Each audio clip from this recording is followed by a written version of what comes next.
Inside the Fox 59 CBS 4 podcast studio, welcome to the Colts Blue Zone podcast. Alongside Matt Adams, Mike Chappell, I'm Dave Griffiths. Appreciate you all joining us for another week.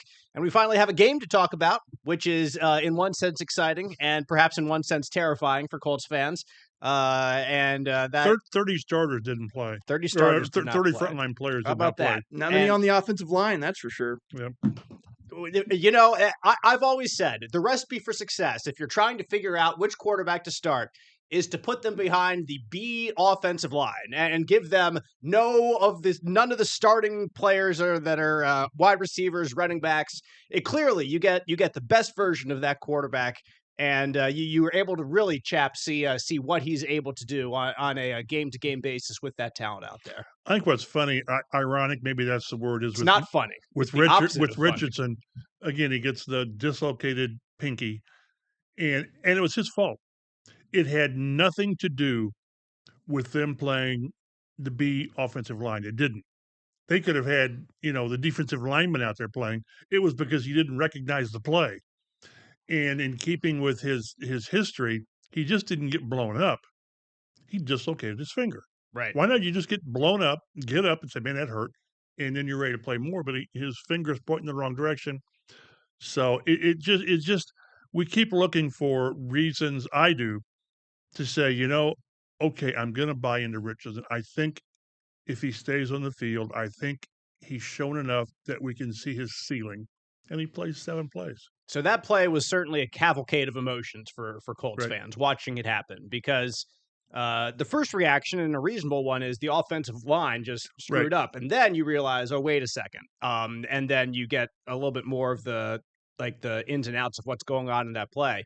And you can, I still maintain, saying it's a bad idea to start 3 backup offensive linemen I agree. in front of him. And that's a predictable outcome, Matt, would be your quarterback getting popped. It just so happens just that not like that. It wasn't as much their fault, but it was a predictable outcome. Yeah, this wasn't like a communications issue or something like this. This was the quarterback failing to recognize. But everybody did what they were supposed to do, except the quarterback. Right. Didn't see a free rusher coming off the right side. You've got to at least peek over there. And the thing is, he had 2 hot receivers over there, too. They showed that DJ Giddens, a rookie running back, turned around looking for the ball because he saw the guy coming. Right. That's the right thing to do. Right. And if you've been hiding under a rock since this play, the basic gist of it is it's a 5-man protection scheme, and everyone else is going out into a route. That's the deal. Right. Tanner Bortolini, the center, goes up and calls the Mike linebacker, which was on the left-hand side. And it makes sense that he calls out on that side, even though the linebacker on the right, or the safety, whoever it was playing closer to the line of scrimmage. It makes sense that he goes to the left because that's the way the play is supposed to go at the start. Richardson is looking for his first read that way left, so the protection slides that way. So Richardson at first gets that protection in front of him. That's why Bortolini's call is the right call to slide the protection to the left, give the quarterback eyes over his protection. And then if only the guy from the right comes, then whatever you have to, and again, the thing you have to see it. Richardson has to see it. And when he sees that's your first, what you have to do. You have to read where the pressure is coming from. And if you just focus on the left side, you're completely ignoring the blind side, which is what happened. He did not see that the pressure was coming from over there, and boom, hits him right in the face. Basically. And the right tackle, I think it was Travis, Jalen Travis. I think it was. Yeah, Yep. He did what you're supposed to do. He let him go, but he had the guy coming inside. You blocked the guy inside. You blocked the guy nearest. The quarterback. It looks bad because it was a good disguised blitz from the Ravens. It looks bad when you look at it on tape because the Colts had 4 guys blocking 2 guys on the left-hand side.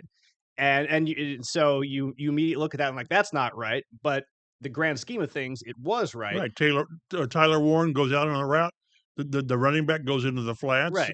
And it made the tackle the right tackle. Pick which one I want to get. And if he had taken the outside rusher, the inside guy would have blown him up. Right. And then Richardson goes off the field, holding his arm down to his side. I thought it was a shoulder. And that's what I've heard from a lot of different people, that their first reaction was, Not again. Oh my gosh! The shoulder is cooked, That's but what it I thought wasn't. too. It was the pinky. So you're happy that the pinky was instead his pinky was out at a 90 sideways, degree and he was angle. able to practice 2 days later. He Right. was able to come back and look Right. like fully practice back at Grand Park. So they got that going for them, that he was back on the field, even though there was a little bit of extra something, some kind of tape, or I don't know if it's he's a got brace. it taped. No, I think it's just I don't tape. think it is. Yeah, it's to give it a little bit more. Doesn't there even it look is, like right it's there. buddy taped. It's just the Right. fingers If taped. you're watching on YouTube or on our Fox 59 Now app, you can see some pictures of. There was a picture there of the little bit of extra that Richardson has on his hand right now. I didn't do the close up one. That's okay. No worries. Of the aftermath, we did. Well, yeah, of the aftermath. Yeah, we'll avoid that for sure. I showed it on TV. I figured I kind of have to do this, but but yeah, there's the aftermath of him at practice with it on his hand. So here we are again, another weekend into the books, and in my heart, I think they know what they want to do at quarterback, but they're going to let this play out, and I guess things can change with the joint practice and the game Saturday, but you should not be at this point of training camp not knowing who your guy is. When you say in their heart, you think they know what they're doing. What is it specifically that you think they know what they're doing? I think they think they need it. We've talked about this. And then he said, it needs to be Richardson. He hasn't done, in my view, he hasn't done anything in camp to lose the job. Now that can change if he goes out against the Packers and gets hurt again. I just think so much. We've talked ad nauseum about it, about how, in my mind, why he needs to be the guy. Because if he's not, then what have you got moving forward? Part of me thinks that, and maybe you're on board with it, that Jones gives him a better chance of winning early and being consistent. Because with Richardson, you're going to get ups and downs, and you're going to get shock plays, and then like, what the heck was that? But I just think Richardson's done enough, because I don't think Jones has done enough for separation. We chart all the throws 11 on 11. I've got Jones about 70%, and I've got Richardson about 61%. I'd take 61% from Richardson all day, if you got all the other things, right? Which he's not going to complete 60% because that's not who he is, right?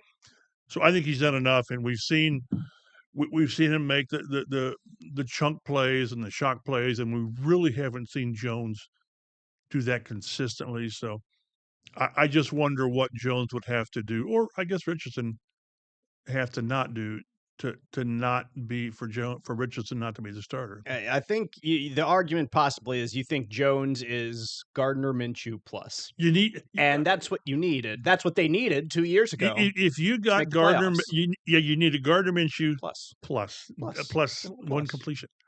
Yes, but then what are you? Then you're a team that best case, you're 10-7. You go into the last week or two with, if Houston does this, but probably a decent chance of making a wild card. I'd have to look and see how AFC's loaded.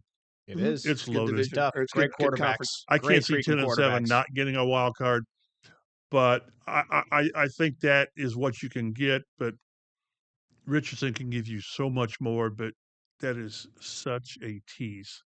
And Cam Ward looking good at Titans camp, guys. Number 1 pick. Watch out. I know. I can't get on board, bro. I'm not getting on board in anything. How the national media has gone over the top on Shadur Sanders.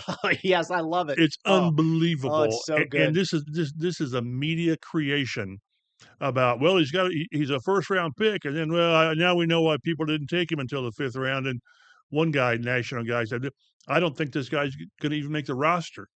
And then and then he goes out and plays pretty good. Put him in the Hall of Fame, right? Right. So it's just come on, guys. It's preseason, and but I do wish I'd seen something that really separates these two guys. But every time you think you see it, then you get a dislocated pinky. I was going to say, I know this is not the Cleveland Browns Blue Zone podcast. That would be an odd branding anyway.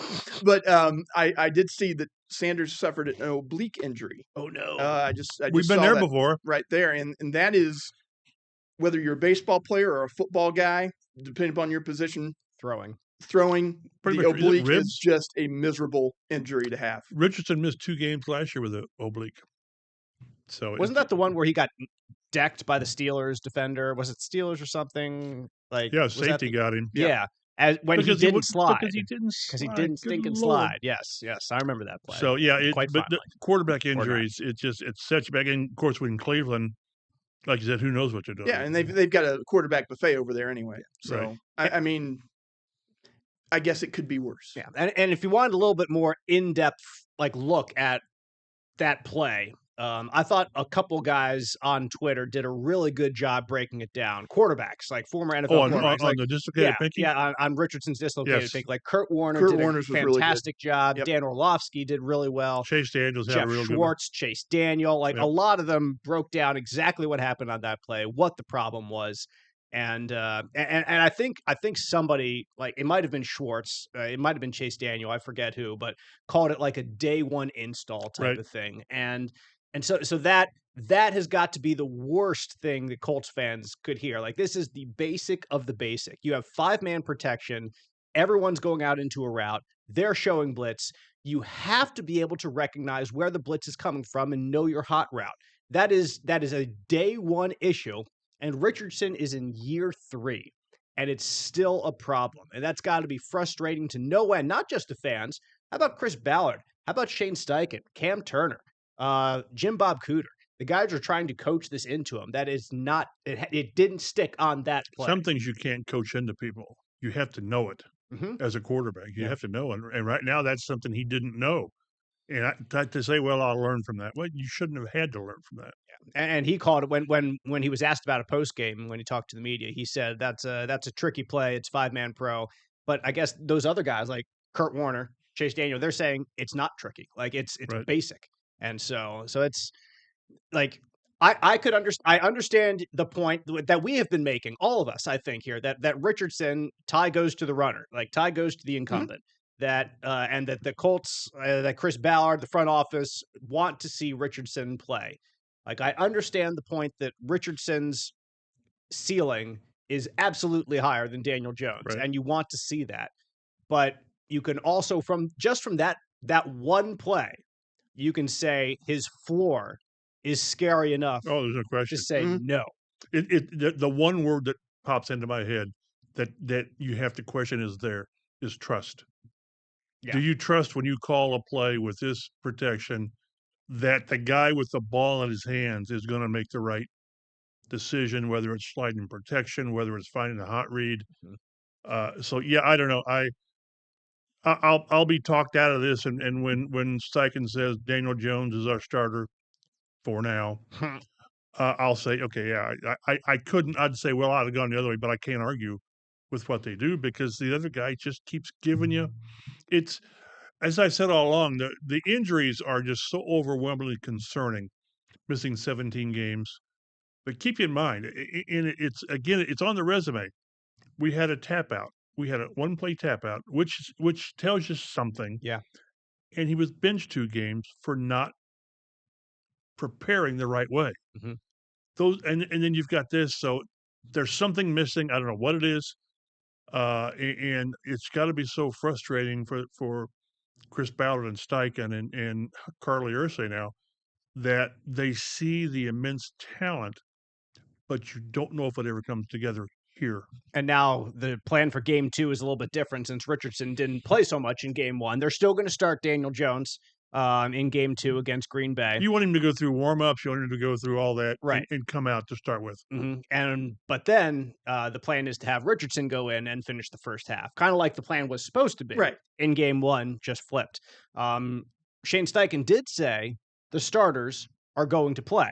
About a quarter. So we'll see how much the starters play with Jones and how much the starters play with Richardson when he comes in.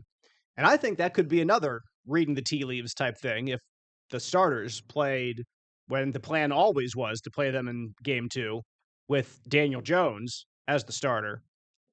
If the starters play with him significantly and they didn't play with Richardson, does that mean that Jones has a leg up in the starting competition? I think that's a very reasonable conclusion to draw, and one that Shane Steichen would never confirm when asked. So it's a pointless question to ask him. But I think that it's not unreasonable to think that they're eyeing Daniel Jones as the starter based on that. If that and I would think that again. He says a series. Did he say a series or two? I think is what he said. With I think he said he'll probably play a couple series. Couple series. Yeah. So and that could, is that a pair of 3 and outs? Right. Which would you get done? Yeah. Right. Exactly. I tell you, maybe they come out and have a 10-play series to start the game. That could be it. This may be more of a play count for Jones probably than it is. Yeah, I think you're right. But I think you're right. Then if it's 10 plays for Jones and he's out, and then the offensive line has a seat with him, you're like, it tells you something. It does. Mm-hmm. And again, it's such a difficult balance.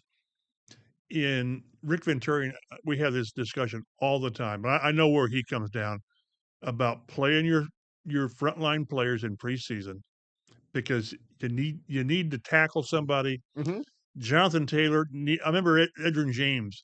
He needed to get hit once, and then he was done. Right. He always used to get that training camp hamstring. Oh no! Yeah, coach, I don't feel quite right. Tight. But I don't want the first hit for my running back. Forget the scrimmages. I don't want that first mean hit to come in the opener. I want the running back or the receiver to sort of remember what it's like. So yeah, I and again they talked about. I think there's some starters that won't play much. Right.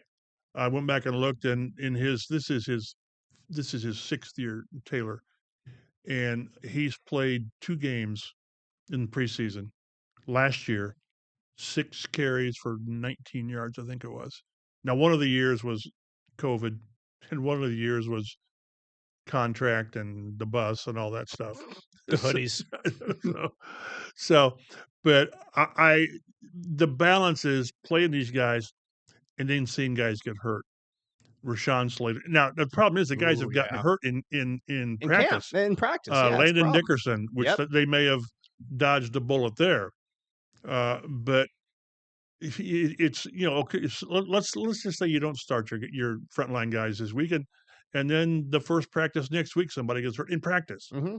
So it's really tough. I hate injuries. I really hate preseason injuries, and I'm sure it's on your notebook here or your outline, but. Last week in practice they lose Kenny Moore with Alec Pierce with the knee, and Alec Pierce with a groin, and neither one is considered serious. That probably means they're done for the preseason. Yeah, right. Yeah, I don't expect to see either one of them on Saturday. And Kenny Moore walks off, and you think, oh my gosh, who are the corners now? I thought I was going to give him Marlon Jackson's name. He's still in town.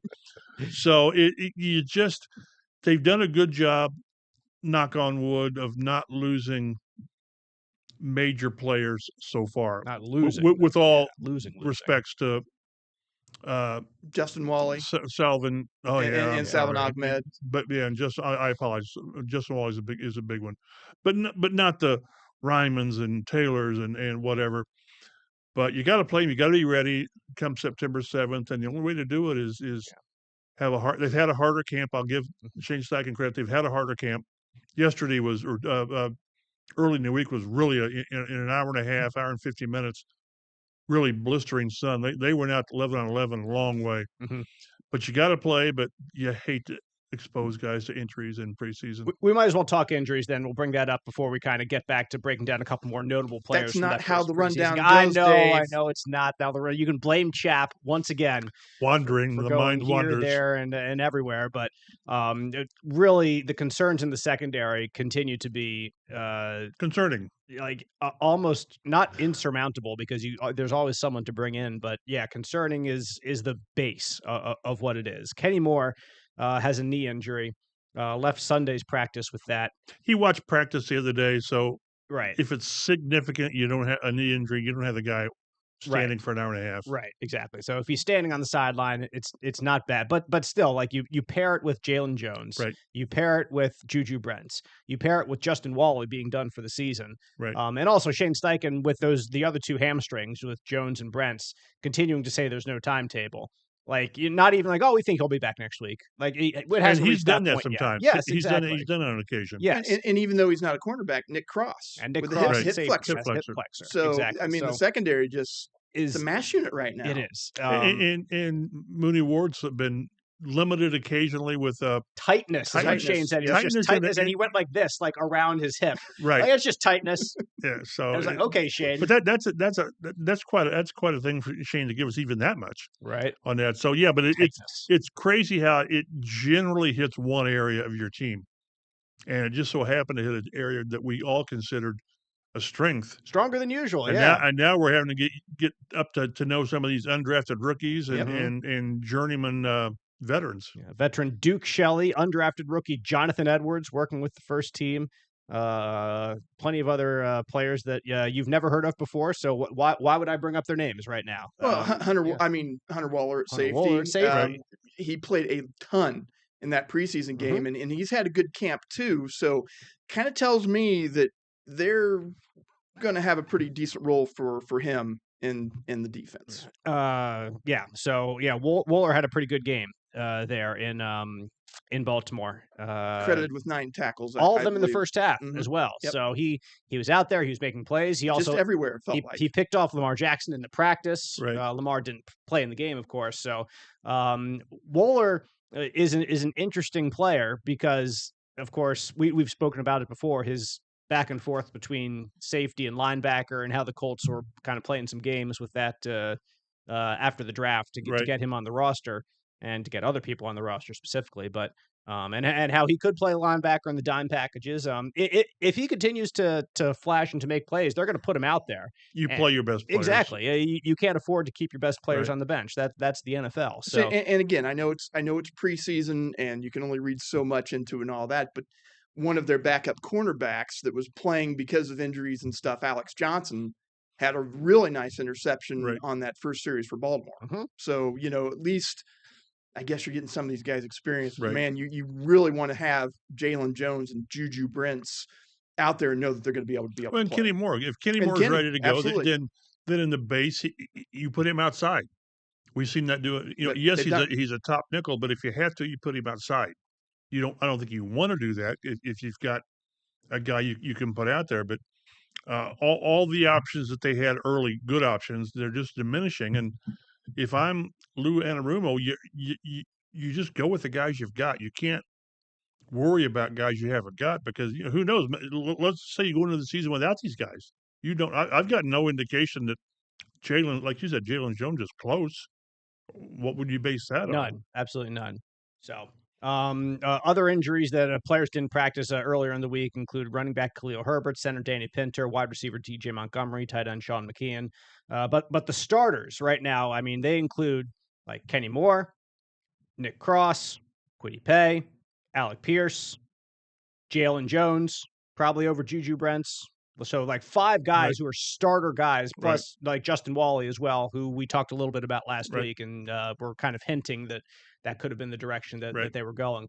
Out of all those guys, Chap, who do you think is the most indispensable Colt on that list of players who've kind of been injured? Because I think Wally's had a really good camp by all intents and purposes, but at the end of the day, it's still kind of an the third cornerback as well. Like, I don't think you can put him top 10 in most important Colts, but I think at least one other guy in that group you can say is a top 10 most important Colt this season. Well, Alec Pierce. And I would go Kenny Moore, but I think Alec Pierce is important too. See, that's in my head, not viewing him as that bad. Yeah, I'm not. No, I'm not. But yeah. But if you include all those guys, Kenny Moore, because of everything else in the secondary. Right. Well, yeah. Kenny Moore, you can compensate for Alec Pierce. Like, I just look back to the years that Kenny's been hurt and how bad they have played without him. Right. Like, he is so important, I think, on that defense. And maybe Lou Anarumo's is a little bit different, but boy, he has been crucial. They were going to feature. They were going to feature. It was my understanding that, I mean, one of the reasons Anarumo was excited about coming here was he had Kenny Moore in the slot. Yeah. And like Gus Bradley utilized Kenny a little bit differently than Matt Eberflus did. And Kenny's got such an extraordinary skill set beyond just coverage, flying off the edge, that sort of thing, and just reading and reacting. And so I think they're going to use him a little bit more in Anarumo's defense. But Alec Pierce is certainly another one that they would really be they would be much less without him, Chap, wouldn't they? Yeah, again, that's where A.D. Mitchell would step in and play more, which we'll see. Which we'll see. We will see. But that's what with Mitchell, we all are hoping for more from him, but it's going to be difficult, barring injury, because Downs, and Pierce Downs, Pittman, Down, and Pierce, those three guys are going to get the bulk of the reps, and it's going to be hard for Mitchell to get out there. He's got to be able to go in for those three spots, and then he's got to figure in that Tyler Warren's going to get a lot of reps this year. A lot of balls out there are going to go to him. So, but yeah, but I think the position can handle that. Quiddy Pay, his is a groin. I think he'll probably be fine. You've got some good depth at edge. Yeah, with I agree. Ebicon sort of had a quieter into the training camp, but I tell you, they can't block Latu. They can't block him. And is that a I know. Is that a consequence of the offensive line, or is that a consequence of Latu kind of taking his skill set and upping it? I'm hoping it better be it's Latu. The latter. It better be Latu, because he's going against the starting offensive line, Braden Smith, a lot of times. So and then also Nick Cross. That's a thin area. Mm-hmm. Then behind him, you've got Daniel Scott, who's been injured Hunter the last Waller, 2 years, and Hunter Waller, the rookie 7th round pick, and Rodney Thomas, who they love him so much they benched him. They've benched him like twice. Yeah, also a former 7th. So again, I don't think the injury probably the one that concerns me the most. Jalen Jones, I guess. He's called more severe, right? As far as that, but those guys are out there. As soon as they get done with stretching and they go to practice, there's 4 or 5 guys over on stationary bikes, and you always try to find numbers as he was not practicing. But I have noticed, and I'm encouraged by the fact that Kenny Moore and Alec Pierce, they're on the sidelines watching practice. And if these were significant injuries, you just don't have them on their feet for 2 hours. Right. They would have somewhere to sit over there. They'd have a boot on or a big brace on the knee. Which we haven't be obvious. seen. So that's all well and good there. You're watching the Colts Blue Zone podcast on Fox 59 now. A couple other standout performances from that first preseason game. I'd start with JT Tuimoloau. We've talked a little bit about edge rushers. You add him to the listed edge. That's what I mean. He comes in with a sack, forced fumble, with another tackle for loss, a couple good plays in his kind of extended time on the field there. Like I thought he showed a lot of encouraging things, Chap, out there, and it might be tough to get on the field consistently, but he was a guy that he could be a guy that takes advantage of his limited opportunities to do so. I thought he brought to the defense what Tyquan Lewis brings, but I think he's more of an outside guy. Tyquan gives you the flexibility inside outside, and the concern was too at the end of the game, JT was on the bench with a knee injury. He limped off, and he's back out there the next day or the 2 days later when they practice, which is encouraging. Sound like he just kind of maybe banged his knee or something along those lines. And like again, it wasn't a major injury. If you have something that just doesn't feel right, they're going to set you down. So, but no, he's had a really good camp, and that's why I'm encouraged by the defensive line, because DeForest Buckner, they can't block him, and they can't block Latu. And you get 2 or 3 guys like that. Grover Stewart just is what he is, so that's very encouraging. Grover Stewart just laughs when he's laughs, laughing, and then he beats you up. He's enjoying life. If you're looking at the reserves on the inside, Aditamiwa Adibare had the other sack in the game. He's in his 3rd year now out of Northwestern. Yeah, 3rd or 4th. I think it's his 3rd year. Plays a lot of special teams, which is abnormal for a defensive tackle, but he is fast enough. He's just an incredible athlete. Yes. To get down in coverage. And there are very few things that are scarier than a 280-pound man or whatever it is running a 4.5 40 down in kick coverage. Right. And there's also, due to the new rules last year in kickoffs, there's less room or less space, I should say, to run down the field. So you don't even have to run as much to get down there. So really, the fastest of the fastest is not the most important Right. thing. You need tacklers, and hopefully he can tackle. And they had Which 2 bad special teams plays last they week. did, Awful. and yeah, I thought it was funny. Again, is the wrong word. As Matt rolls his eyes over there off camera, you can't see it, but it was a good one. It was a strong eye roll from Matt Adams over there off camera. So bad. But So bad. I was looking through the transcriptions from Colts camp on the days that I was off, that I wasn't working. And it's the coordinators, Lou Anarumo, he just takes the question. Like Jim Bob Cooter, he gives like a 1-sentence opening statement. And then Brian Mason's opening statement was like this long. Because they don't break it up, and it No. was like, yeah, it had to be a couple thousand But words. he just kept talking and talking and talking. And it's all really good football stuff, but it's stuff that I can't air on TV. Not bad stuff. It's just like it's so inside baseball. Yeah, to that it the would put average people to to the average sleep. viewer, it means nothing. Right. What he's But- talking but it about. was- But then he buried the lead in there, because near the bottom of Right. it, oh, by the way, Spencer Schrader See, we have a kicker. We think we have a kicker. has the leg up in the kicking competition. But he felt like he really needed to go into a lot of detail Yes. because there were a lot of details that were Yes. not good on Right. coverage, on special teams.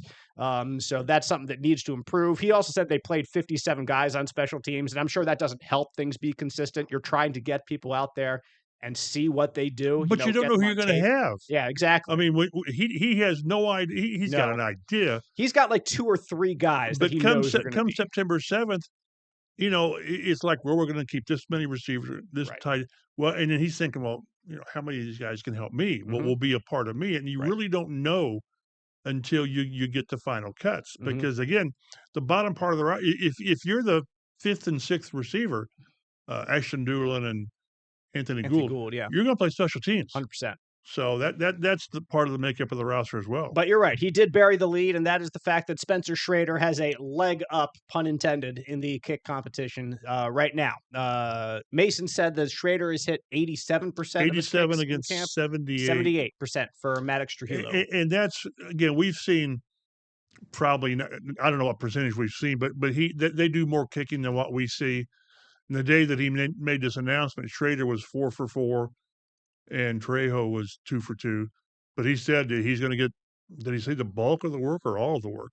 He said he'll get all the work in the Green Bay game. Right. Schrader's will. going to And then they'll put the rookie out there for the Bengals. They wanna give him finale. They some want to tape. give kind of what they did with Schrader last year in the Cincinnati. Remember, he kicked the Right. 54-yard field goal, I think Yep. it was. So that's what that game will be for. But no, I'm glad. And then, again, I keep defaulting to the same topic. This is why I think it's good to have who's your quarterback, who's your kicker, because then give him more of the reps, and he'll do more of the kicking again in practice and certainly in the Packer game. Basically, for Trujillo, he said that they wanted to play him in the third game to get him some film Right. out there and, Right. and let other people see what he Right. can do, which pretty much tells you that barring Sure an it is. injury for Schrader, that they've made their pick there in the kicking game. And a couple of Schrader's misses, they've been from distance, 50. One was 52, I think, in the preseason game, the one that he missed. Yes. Right, and it went off the upright. He did. pulled it Well, left. that's why Matt Gage no longer here. He was 3 for 9 last year, and I'll bet 4 of them were off the uprights. So it's not That's like he quite was possible. kicking him Mike Vanderjack into Right. way over in the stands. Still waiting for that one to land. I still remember at the start how they thought about trying to map and try to find the guy in the seat where it landed, which that was we got rid of that real quick. But no, it's good. But I still wish I felt more comfort Mm-hmm. with this. I feel better with him than I would the undrafted rookie. Right. Do you feel would you have felt better if he had hit that 52-yarder in the preseason Yeah, game? probably. Or, Yes, you know? yes.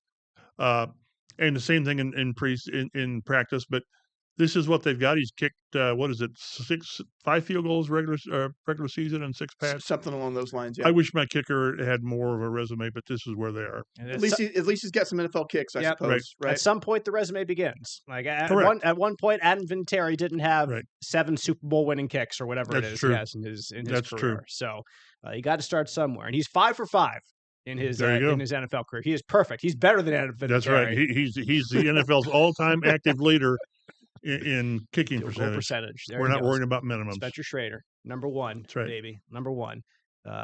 So Westfield's finest. by the There you way. go. That's right. Spencer Schrader.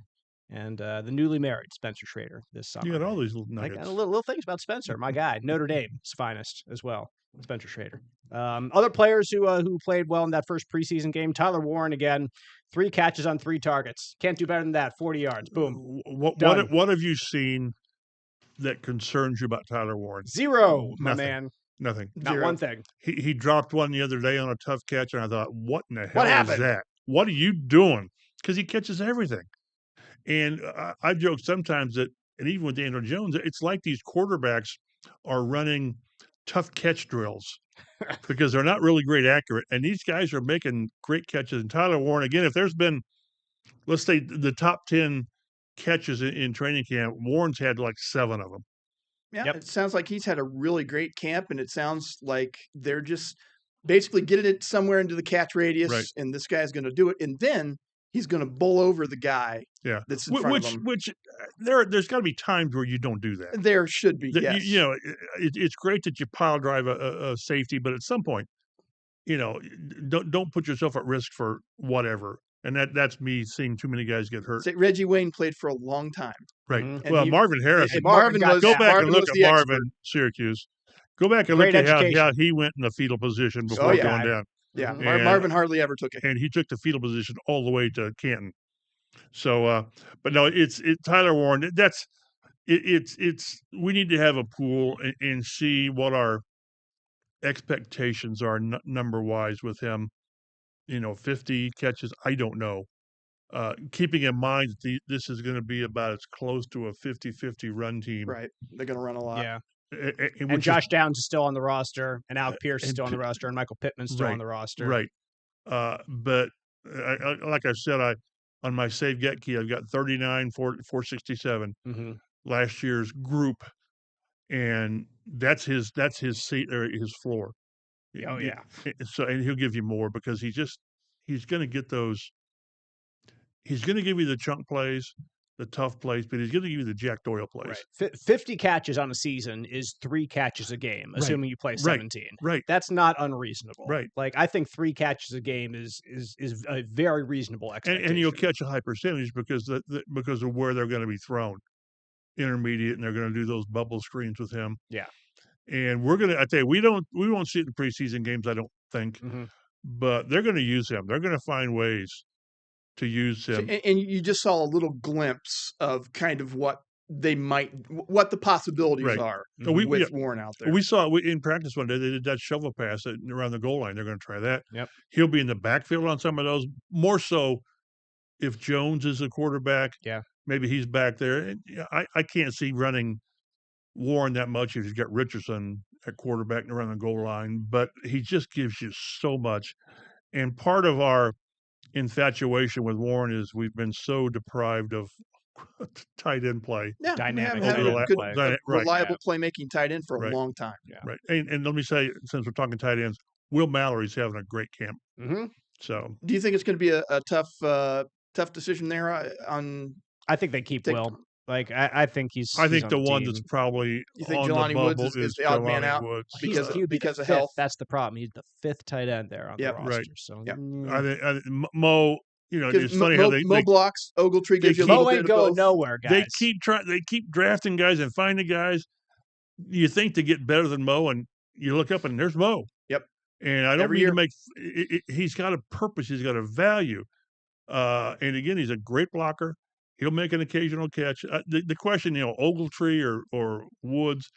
I think Drew Ogletree's had a pretty good camp, but I know Will Mallory has. I think they're not going to keep 5 tight ends. And Ogletree, I mean, he's got an all-around type of game too. So you're really deciding is your flavor Will Mallory or Jelani Woods. Right. One of my favorite tight end moments, not from Tyler Warren in this camp, because I have to exclude all the things Tyler Warren did, was when Jack Doyle was here with his family. Oh, yeah. And giving like the intro 3 and saying hi kids. to everyone, his 3 kids. One of his kids had a Mo Alley Cox jersey on. Right. I was like, yes. Well, it was let's Mo. go. It was Mo Pittman and his daughter had 84. had a Doyle. Yes. Probably because he still got an influence over her. Exactly. Yeah. He can dress her. That was funny. He just laughed. He said, Yes. he said, what am I going to do? Yeah. But exactly. the fact that they're wearing a tight end jersey and it's Mo. And Mo. That's pretty good. Exactly. It was fantastic. I loved it. Great to see Jack Doyle. God, Always is. what a And great guy. Looks great. Looks happy, and he's going to be doing some. He's going to be doing some radio with the Colts this year, some Good. podcasting stuff. So check out his work there, Colts.com. I'm sure that it'll be great. Kind of like Joe Wright's doing a little bit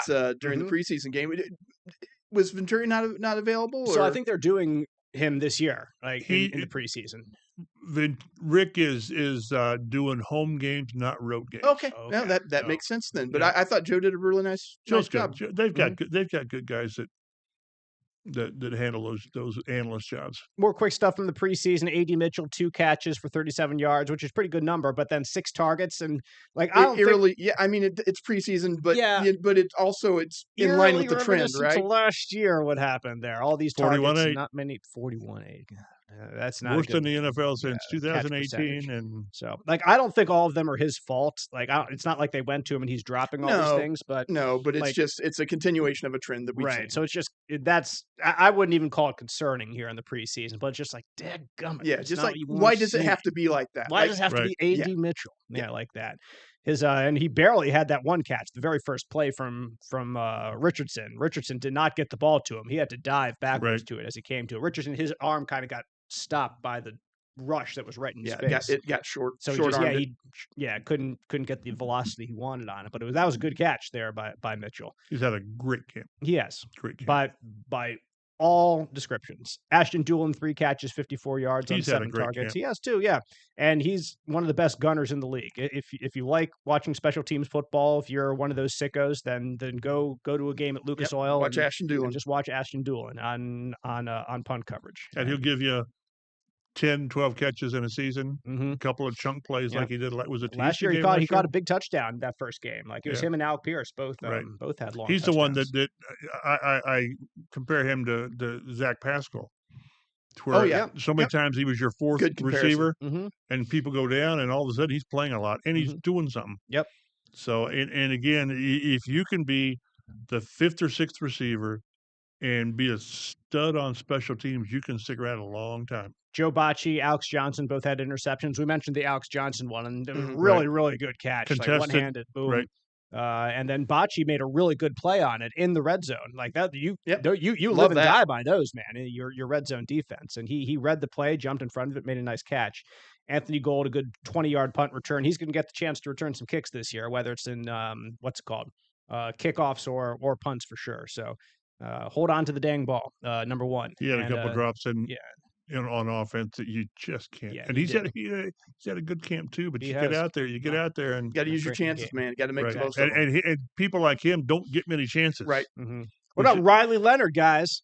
The star out of Notre Dame. Let's go. Number 3 quarterback. You think he's going to make this roster? You think the Colts keep him?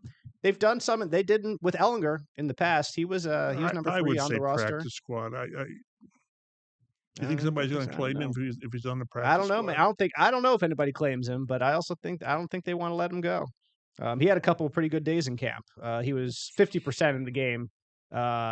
He had a chance to drive down a couple times for the win, but couldn't get it through an interception. Not the best stats from this Of course, first game. Look who you're playing with. Exactly. Of course, he's third string as well. He is, exactly. That will be. Against. I don't know that that's worth 20 minutes of discussion. No, it's not. We're not going to get too deep into that. And one thing, since I already put my toe into it, one thing that's going to impact this is injuries. How many guys aren't quite ready for the start of the season? Where do you have to take an extra player? And is it your third quarterback? Is it your – I don't know if they can keep 4 linebackers. I don't see 4 linebackers right now they can keep. I mean, you got Zaire. You got JC, Carlisle. You got Bocci, McGrone. I mean, I think you might carry Bocci, McGrone. What's his 5. name? Shegu Olubi. There's 5. Right. So and there's a couple special teams guys like Bocci will make this team for sure. Bocci might start. It's quite possible. Like I think Shegu is on it because of his special teams. Right. So, but that will impact roster moves. Is if you have to carry. Well, this guy's only going to miss like 2 games. Josh Downs last year misses the first 2 games. Was it? Because of the ankle. So that always impacts what you have to do roster. And we've still got 2 preseason games to go. Yes, we do. And speaking of the preseason, the next preseason game will be against Green Bay. But first, there will be a joint practice, the final practice of Colts training camp, available to the public up there at Grand Park in Westfield. Thursday afternoon, 3 o'clock is when the practice begins. Colt City will open up at least an hour beforehand at 2 o'clock, if not before that. I don't know off the top of my head. But the Packers will be here. So I'm sure there'll be some cheeseheads in the stands too. That practice sold out really, really quickly. Yep, they're going to want to watch their Packers as well. It is sold out. It was $10 to get in, which is, of course, as we've said before, going to USA Football. But it'll be the next chance for the Colts to get some work against another team's starters. And you will not see Jordan Love out there, Packers quarterback. He had surgery to repair a ligament on his left thumb, even though the team does expect him to be ready to play in the regular season opener. Love suffered that injury against the Jets in their preseason game this past Saturday. So unfortunate you don't get a look at him because he's a pretty darn good quarterback. You get Malik Willis. You get Malik Willis. Who kicked your butt last year. He did indeed. He had a pretty decent game against the Colts last year. We remember that, don't we? We remember. Yes. We certainly remember. Fantastic. What great memories we harken back to when we're talking about the only thing he can really do to hurt you is is run. And, and he just, that was embarrassing. Enough. Yes. Chaplain, that was they ran for 230 yards, whatever it was. Yeah. Yeah. That was when Buckner was playing at first on half an ankle. Yes. And then, that's the game he hurt it, wasn't it? Yeah. So I thought he was injured going into it too. Like, I think it was something else that maybe he was hurt going but that's when he had the high ankle. Yeah. And then that finally knocked him out, which, like, for his career was the first big significant time missing injury in his career, which is impressive for a guy. Yeah, when a guy's in the trenches like that, and people around your feet and your knees. Yeah. Yes, and he's 6'7", so his feet and his knees are a little bit bigger than other guys too. Like, there's a lot more room there to hit. You have to play with really good control. I wish people would realize if he had been on a contending team every year, how much different he would be regarded. He'd be nationally. a perennial All-Pro, right? I think so, and I think he's kind of victim to, Indy, they're 8-9, they're 9-8, they're not really doing much. Mm-hmm. He's such a good player. Yeah, it's hard to grab the attention when you're on a bad team, right. And you have to be Barry Sanders basically with the Lions back in the day when they weren't great.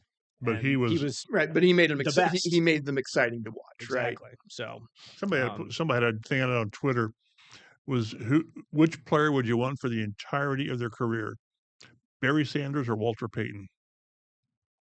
Walter was just before my time, and I look at the stats and his career average wasn't exceptional, but they just ran him all the dang time. So I would go Barry, but I understand why people who are 10 years older than me would pick Sweetness. I'd take it. I'd take whichever one you wouldn't want. I'd take. Yeah, I'd be very happy with it. There was one year where I think Sanders had 1,600, 1,700 yards, and he had 300 yards in lost yardage because of the way he ran. He runs. Yeah, he never gave up on a play. Yeah, but God, he was fun to watch. It was amazing. I loved it too.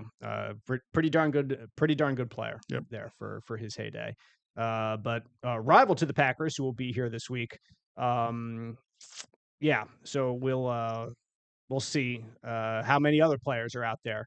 Probably most of them, and like we all alluded to, players that the Colts should be familiar with after losing to them last year in Green Bay. And I do still think, as much as Steichen says the starters are going to play a quarter or whatever, probably less for JT, I still think they get more value as a coaching staff out of this joint practice than they will a game. They just will. I mean, that's what they tell us, and I would tend to believe that. I mean, basically, what you get out of a preseason game is not fantastic from a fan's perspective. So, well, during a joint practice, you mess up a play. You say, let's run that again.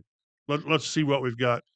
But it's more intense. It's more one-on-one, and when you go team versus team.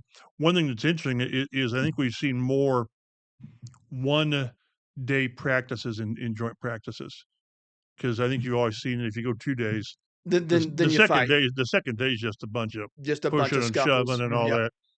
Somebody mentioned what they need to do is get rid of preseason games and have a scrimmage week with the Colts against the Bears or whatever, and have 3 practices.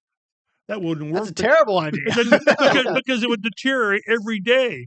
And the third day, you just start fighting. Yeah. You'd be in the warm up line. You'd be fighting. Just bring out a bell. Ding, Right. ding, ding. Yeah, here's the Forget drop the whistle. kick. So, but no, I think these have value. I kind of thought, and it didn't happen, that they might scrimmage the Bengals next week, and it didn't come together. Right.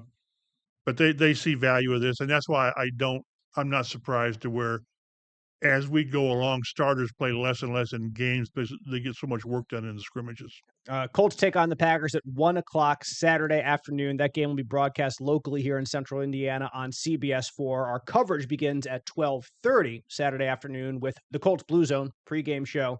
Live reports from the field at Lucas Oil Stadium.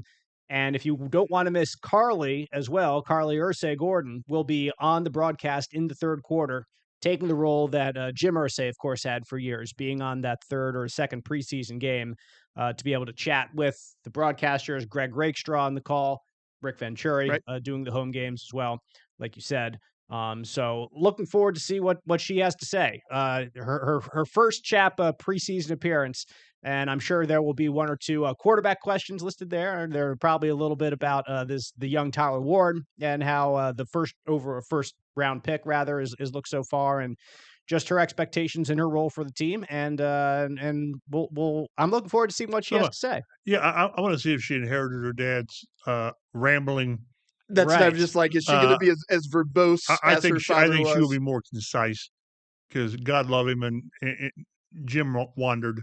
He did. But it made it hard to ask three questions when the one question took up the time slot. Yeah, it's like you ask him a question, the third quarter's over, right? Right. Yeah. So again, and we don't get a whole lot of time with her.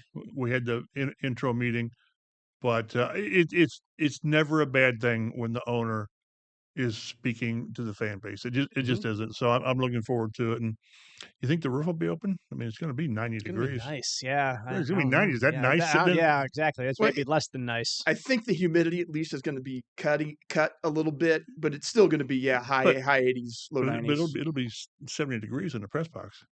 Yeah, we'll be fine. So I really don't care. Yeah, they can do whatever they want. Says Chad. Right. Leave it open, close it up. Who cares? And it'll be good times had by all. It's just the next step in getting ready for the season. It's just amazing. This is my 42nd year doing this. How quickly not that long ago we were saying, man, we got to go to training camp. There's going to be 13 practices. It's going to be and one more. It just goes. Blink and you're done. Because you get into that cycle of practice and practice. Once we get to September, it's that 7-day life cycle, and they just go by quickly. Yeah, I'm sorry. I was just going to say we've gone very quickly from, gosh, I don't know what we're going to talk about for an hour this week to, it's just you breeze through it. Yep. Well, we could talk quarterbacks all the time because so much. I don't care how good the defense is. I don't care how good the receiver group is. I don't care if Taylor, obviously he rushed for 1,800 yards one year, and it didn't matter. So it's so much with every team about the quarterback, and here we are again with 2 preseason games to go, and maybe they know. I think they've got an idea, but this is not ideal. But it gives us something to talk about. And the next time for us to dive headfirst into this Colts team will be Saturday, like I said. You think he'll announce it before then? Starting quarterback before Saturday, this preseason game? No, I'm talking for the next time we get together. Before next week? No, I do not. You don't think they'll have it settled by the third preseason game? I do not think they will say anything. Gotcha. I think they will announce. You don't think they'll announce it till they're done? Well, maybe we would know by how they do their quarterbacks against the Bengals. Exactly. If you've named your quarterback, yes, that could be. I don't play him. Right. In that last game. I was just expecting that Riley Leonard and Jason Bean, who we did not see at all in the first preseason. We don't see him a lot in training camp. It doesn't sound like they've been using a lot of. They get done with practice, and then they keep the developmental guys, which is where the running back got blown up, I believe it was. Yeah. So developmental when they had live tackling. But Jason Bean. I could see a lot of Riley Leonard and Jason Bean against the Bengals. Yeah, I was just expecting that they were going to play that whole third game, but if they still have questions, God help him. Need reps, guys. Need I know. reps. All he needs Not is God help experience and us because it reps. gives us something to talk about. God help them Exactly, because God help them. doggone it, you got to know who your QB is. And God help the fans. We certainly appreciate you all tuning in. You can download, subscribe, get us delivered to your podcast listening device as soon as we drop every week. Follow us on Twitter at Colts Blue Zone. Matt is at Statomatti. Mike is at MChapel51. I'm Dave Griffiths at DaveG_sports. We'll see you next week on the Colts Blue Zone podcast.